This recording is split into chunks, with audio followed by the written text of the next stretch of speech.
The ongoing conflict between Iran, the United States, Israel, and the Gulf states reached a critical turning point in early April 2026. The war began on February 28th, when the United States and Israel launched a massive joint military operation, codenamed Operation Epic Fury, involving hundreds of strikes on Iranian military sites, missile facilities, air defenses, nuclear infrastructure, and leadership targets.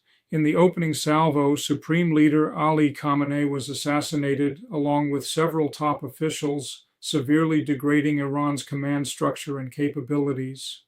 Iran responded swiftly and forcefully, launching hundreds of ballistic missiles and thousands of drones not only at Israel and U.S. bases, but also directly striking targets across the Gulf Cooperation Council countries, including the UAE, Saudi Arabia, Kuwait, Bahrain, and Qatar.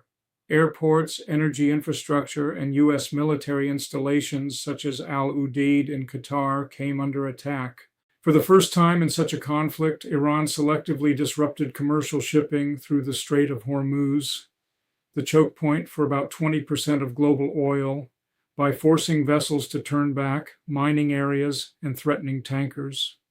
This caused oil prices to surge dramatically, triggered global fuel shortages and supply chain disruptions, and raised fears of a wider economic crisis.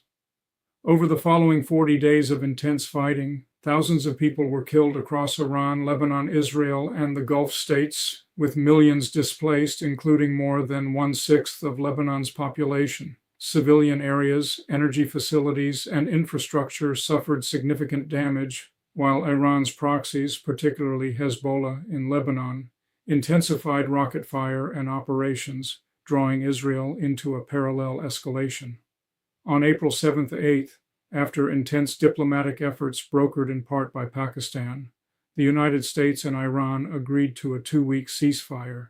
Iran committed to reopening the Strait of Hormuz for safe passage of oil and commercial ships, while both sides agreed to suspend offensive operations against each other.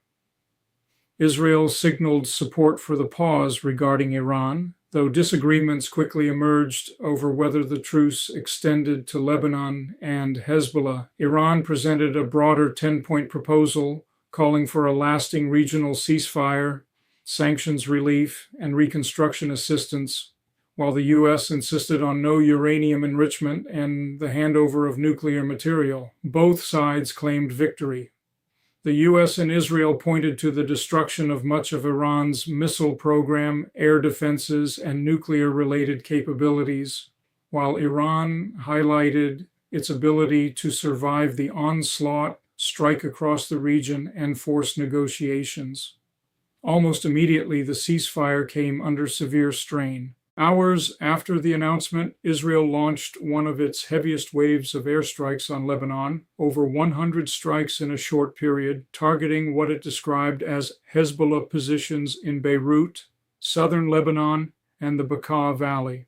Lebanese officials reported more than 250 deaths in the deadliest single day of recent fighting there, with widespread damage to residential and commercial areas. Israel maintained that Lebanon and Hezbollah were not covered by the U.S.-Iran deal and that operations against the group would continue. In response, Hezbollah resumed rocket fire into Israel, and Iran, along with Pakistan, condemned the strikes as a violation that could collapse the broader truce. Iran temporarily reimposed restrictions on Hormuz traffic, prompting U.S. warnings and complaints about stalled shipping. As of April 10, 2026, the 2-week ceasefire remains in effect, but extremely fragile. High-level talks between the U.S. and Iran are scheduled to begin soon in Pakistan, yet deep disagreements persist over the inclusion of Lebanon, the future of Iran's nuclear program, its missile capabilities, regional proxies, sanctions, and Gulf security. Gulf states are divided. Some demand accountability and reparations for damages from Iranian strikes, while others express concerns about long-term U.S. reliability after their territory and bases became targets. Global energy markets continue to fluctuate amid uncertainty, and any misstep, whether in Lebanon, Hormuz, or during negotiations, risks reigniting full-scale conflict. This temporary pause offers a narrow window for diplomacy, but the underlying issues that sparked the war remain unresolved. The situation is developing rapidly, with profound implications for regional stability, global energy security, and international relations.